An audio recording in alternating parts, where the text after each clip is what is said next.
मोहतरम नाज़रीन आदाब, जी टुडे न्यूज़ में आप सभी का खैर मकदम है। रियासत तेलंगाना में चौथे मरहले में 17 लोकसभा हलकों के लिए आज वोट डाले जा रहे हैं।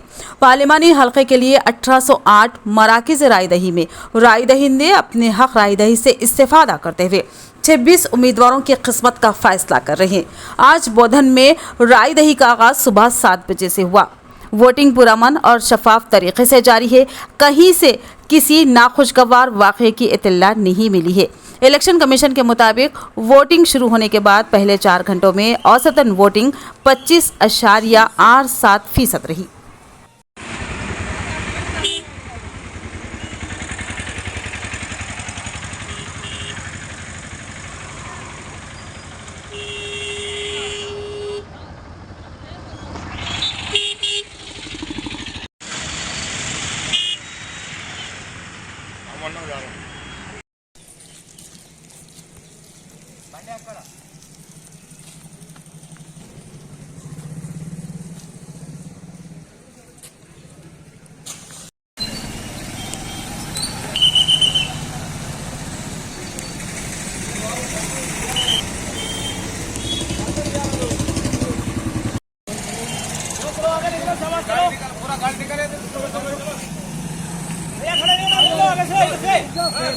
भैया